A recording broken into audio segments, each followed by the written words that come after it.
L'anime est devenu un phénomène mondial qui tend à dominer les discussions en ligne sur l'animation, au point qu'un anime a remporté l'Oscar du meilleur film d'animation l'année dernière. On pourrait dire que l'anime est le roi incontesté du genre, mais un nouveau concurrent émerge, le donghua, l'équivalent chinois de l'anime. Bien que le donghua gagne du terrain, il semble audacieux de dire qu'il s'en va défier le roi incontesté. Pourtant, la sortie du film Neza 2 a changé la donne. Ce film, en termes de statistiques, c'est juste du jamais vu. Battant ainsi des films Disney comme La Reine des Neiges et Le Roi Lion pour devenir le film d'animation le plus rentable de tous les temps, générant plus de 2 milliards de dollars au box-office mondial en seulement 33 jours. Ce succès s'inscrit dans une tendance plus large où la Chine devient un acteur majeur des médias mondiaux avec des succès comme TikTok, Genshin Impact et Black Myth Wukong, vendus à 10 millions d'exemplaires en seulement 3 jours. Pour vraiment comprendre cette montée récente de l'animation chinoise, nous devons d'abord remonter il y a fort longtemps. Non, je plaisante, c'était juste en 2020. Funimation avait conclu un accord avec le site d'hébergement vidéo chinois Bilibili pour diffuser la série populaire Events Official Blessing. Cette émission qui allait devenir très populaire sur Funimation, menant à une autre saison ainsi qu'à l'ajout de plus d'une série chinoise en général, aidant en fait à apporter une plus grande conscience mondiale à l'animation chinoise et à construire sa popularité. Ce qui nous amène au présent où on a l'impression de commencer à franchir un seuil. De plus en plus d'animations chinoises comme Fog Hill of Five Elements, Spare Me Gridlord, Link Clink et Slay the Gods, A Will Eternal attirent l'attention des fans d'anime année après année et ça s'est encore confirmé cette année. En mars, Supercube a cassé Internet avec des séquences d'action incroyables.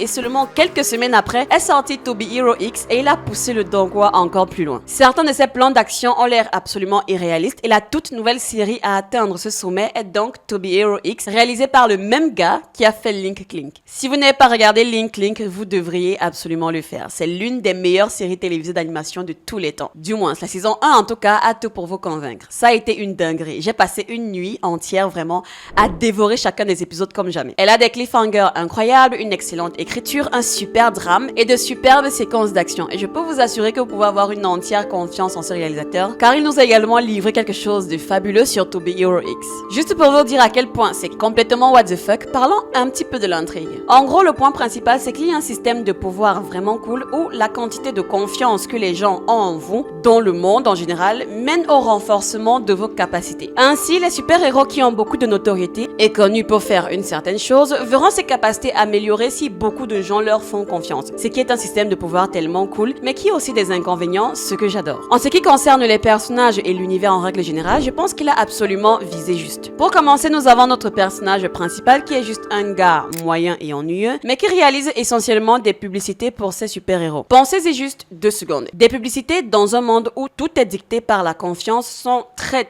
importantes, parce que vous voulez que ces publicités maintiennent ce sentiment de confiance que les gens ont envers un certain héros pour garder en fait leur niveau de puissance élevé. Ça tend un petit peu à ressembler au démon de Chainsaw Man, vous ne trouvez pas? Mais à l'inverse, au lieu de la quantité de peur que les gens ont de vous, dans le cas des démons de Chainsaw Man, ici il s'agit plutôt de la confiance que les gens vous accordent et ça dicte vos capacités. Bref, il est donc producteur de publicité pour des super-héros, il travaille, il aime bien son travail, mais son horrible patron lui demande finalement s'il souhaite vouloir ressembler davantage à un super-héros, plus spécifiquement au type Nice. Oui, je ne plaisante pas, il s'appelle vraiment comme ça.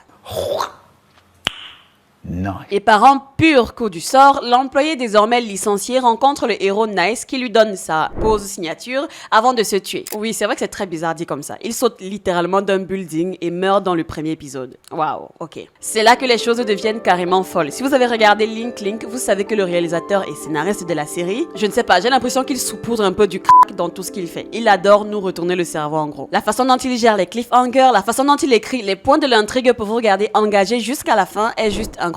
Mais la question demeure, pourquoi Nice s'est-il tué en premier lieu? Dans tous les cas, il y a tellement de questions cool qui vous sont immédiatement lancées et même dès le premier épisode. Nous explorons donc déjà d'autres idées comme la façon dont la peur peut être un facteur de motivation différent pour le pouvoir. La série regorge de beaucoup de mystères et d'intrigues dans l'histoire et c'est vraiment un plaisir d'entrer en profondeur. C'est une série d'anthologie qui a mis pratiquement tout le monde d'accord, prouvant une fois de plus de quoi sont capables les studios chinois. Et quand on se renseigne sur qui est Lee Haoling, on se rend compte qu'il a un portfolio de zinzin. C'est un réalisateur d'animation chinoise et il a dirigé et produit plus de 60 projets. C'est le créateur original, réalisateur et scénariste de cette série et il a également travaillé sur Link Clink. Il a un sens de l'humour génial, de l'action et une sorte d'analyse sociale qui se mélange en fait pour faire des séries vraiment très impressionnantes. Dites-vous qu'il a fait venir Hiroyuki Sawano pour travailler sur la bande originale de To Be Hero X. Et si vous ne connaissez pas qui est ce gars, sachez qu'il a juste fait l'une des meilleures bandes d'annonces originales d'anime de tous les temps, celle de l'Attaque des Titans. Il a également bossé sur Blue Exorcist, Cabaneri de Iron Fortress, Solo Leveling aussi si je ne me trompe pas.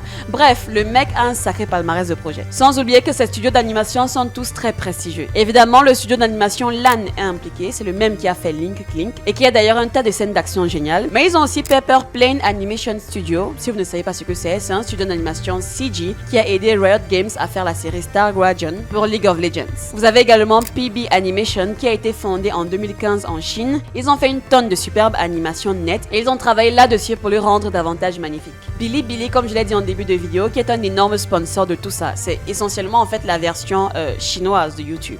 Imaginez un seul instant si notre YouTube sponsorisait des animés. Non, en fait, je serais prête à parier que ce serait encore plus intéressant que ce que nous produit Netflix en ce moment. Et en raison de l'énorme population de la Chine, ils sont devenus une plaque tournante pour l'externalisation de l'animation. De plus, le gouvernement chinois a introduit des subventions et des allègements fiscaux pour l'animation domestique, ce qui fait en fait avancer leur industrie de plus en plus. Il est donc évident que le donghua commence à donner du fil à retordre à l'anime. Alors, inévitablement, la question se pose, est-il possible qu'à l'avenir, le donghua puisse arracher la couronne de l'anime ?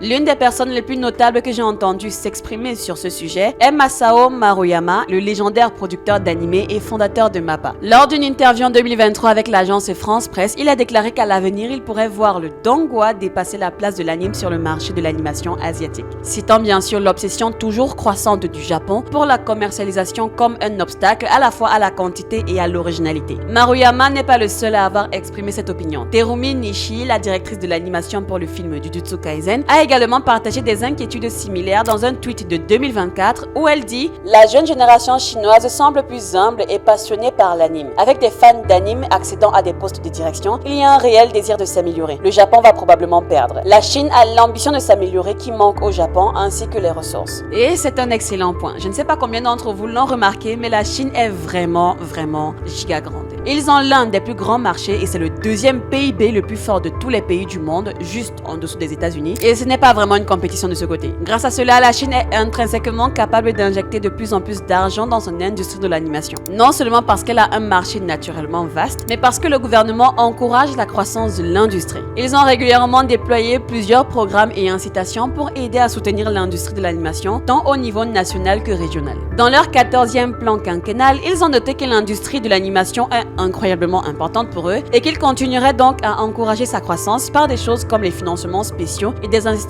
fiscales. Le district de Songzhuang à Pékin donne 50 millions de yuan à l'industrie chaque année et la Banque de Pékin a également priorisé ses services pour s'assurer que l'animation continue de croître. Pendant ce temps au Japon, il y a un sentiment que le gouvernement ne fait pas assez pour soutenir l'industrie. Dans un article de blog pour le site web japonais Real Economy, le célèbre réalisateur de Gundam Yoshiyuki Tomino a déclaré que les politiciens japonais semblent voir l'anime avec la même sensibilité d'il y a 30 ou 40 ans. Je ressens un sentiment de crise. Si le Japon continue de faire de l'anime avec une perspective orientée vers le business, il perdra complètement face à ceux de Pékin. Et oui, il marque un point. Alors que l'industrie de l'anime se porte bien, les personnes qui travaillent réellement au sein de cette industrie sont broyées sans pitié avec de nombreux postes offrant des salaires super maigres pour des conditions de travail infernales. Et ce n'est que maintenant qu'on a l'impression que le gouvernement japonais prend réellement un petit peu des mesures critiques pour essayer de réparer cela. Pensez juste à combien d'animateurs talentueux le Japon a découragé de continuer dans l'industrie à cause en fait de ces mauvais traitements. Et c'est même encore pire parce que ces animateurs se font littéralement voler juste sur leur nez. China. China. China. China. China. China. China. China. China. China.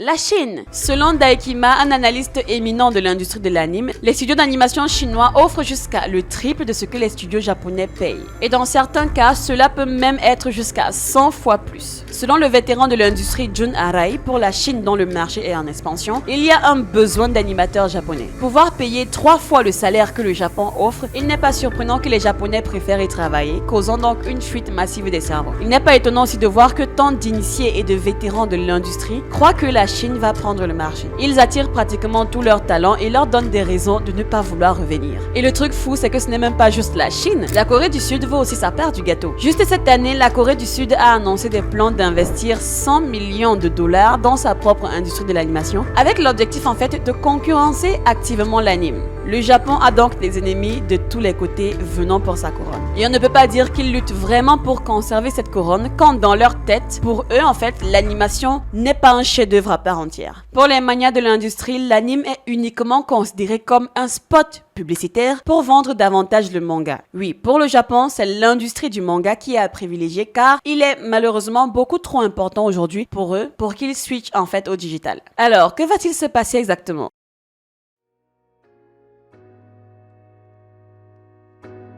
Selon Masao Maruyama, la plus grande chose qui retient la Chine en ce moment, ce sont en fait les réglementations que le gouvernement impose à l'animation. La seule raison pour laquelle la Chine n'a pas encore rattrapé le Japon est à cause d'un tas de restrictions imposées aux œuvres. Si plus de liberté est libérée, le Japon sera dépassé en un rien de temps. Dites-vous que toute l'animation en Chine doit d'abord être approuvée par l'administration nationale de la radio et de la télévision. Tout ce qui est vu comme indésirable, que ce soit la violence, les thèmes sexuels ou alors même la promotion de certaines idéologies qui ne s'aligne pas avec le gouvernement, peut faire censurer votre contenu ou même le faire interdire purement et simplement. Et si je devais donner mon avis, il est évident que l'anime n'est pas invincible. Il est clair également que le donghua gagne de plus en plus en popularité. Si l'anime devait se faire détrôner, ce sera au fur et à mesure. D'ici quelques années car la Chine vient vraiment en force et elle a montré ses preuves. Donc le Japon en fait est cuit si bien sûr rien ne change au niveau de leur industrie. Et honnêtement, je pense que c'est une bonne chose. C'est bien d'avoir de la concurrence. Parce que si vous n'avez personne d'autre pour vous opposer, alors vous devenez complaisant et confortable. Raison pour laquelle on se retrouve avec une saison de One Punch Man Encore.